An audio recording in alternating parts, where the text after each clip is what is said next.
right direction, they have a poor initial line, or they don't take the second cast. You know, you've given them one chance, you've given them two chances.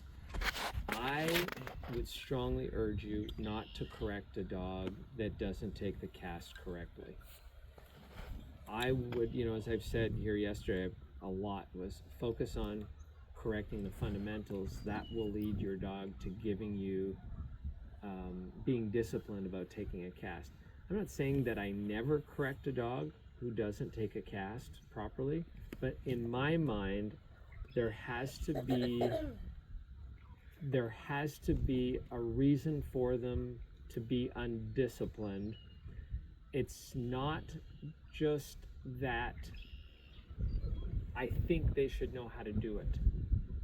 I know that's hard to grasp, but like, let's say for instance in this situation, I want the dog to go, I've sent them to that pole, I've stopped them, and I want them to go to that pole, and they keep scalloping and digging back to the short pole. Right.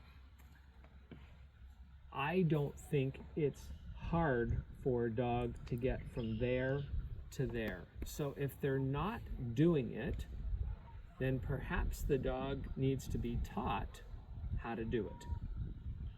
But if I do a cheating single across the corner of this pond, and the dog goes to skirt the water and I give him a cast into the water, that could be harder to do.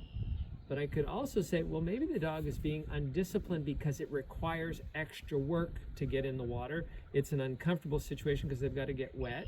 So it's physically challenging, and the conditions make it a little more unpleasant. So now this dog is not getting in the water because they're being undisciplined.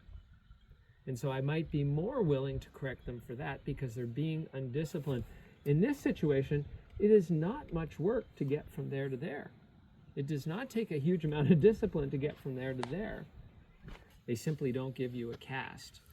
You're going to end up with a dog that just doesn't like to work in all likelihood, because that dog could really be trying and simply doesn't know what the right answer is. And that dog, although the same situation could exist where they're really trying but they don't know what the right answer is, and so I don't always correct a dog that's cheating, but if the dog is not trying and they're being undisciplined, I can usually read that pretty quickly. So can I put it